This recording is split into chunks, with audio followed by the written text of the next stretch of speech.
জামালপুরে ধর্ষণ মামলা সহ পৃথক ৩টি মামলায় ৩ জনের মৃত্যুদণ্ড, ৩ জনের যাবজ্জীবন ও ৩ জনের ১০ বছর করে আটকাদেশ দিয়েছে আদালত।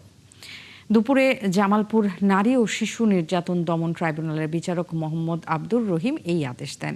আদালতের পিপি অ্যাডভোকেট ফজলুল হক জানান, ২০২৩ সালের ১৪ মে রাতে জামালপুর শহর থেকে গৃহবধূকে অপহরণের পর দলবদ্ধ ধর্ষণের মামলায় ৩ জনকে মৃত্যুদণ্ড এবং অপর ধারায় যাবজ্জীবন দিয়েছেন আদালত। একই আদালত ইসলামপুরের এক নারীকে অপহরণ মামলায় ৩ জনকে যাবজ্জীবন কারাদণ্ড দেয়।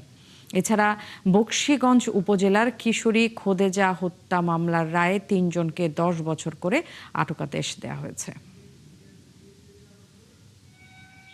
গতকালকে আমরা আর্গুমেন্ট করেছি, আর্গুমেন্ট করার আজকে বিজ্ঞ আদালত ট্রাইব্যুনাল রায়ের জন্য ডেট ছিল।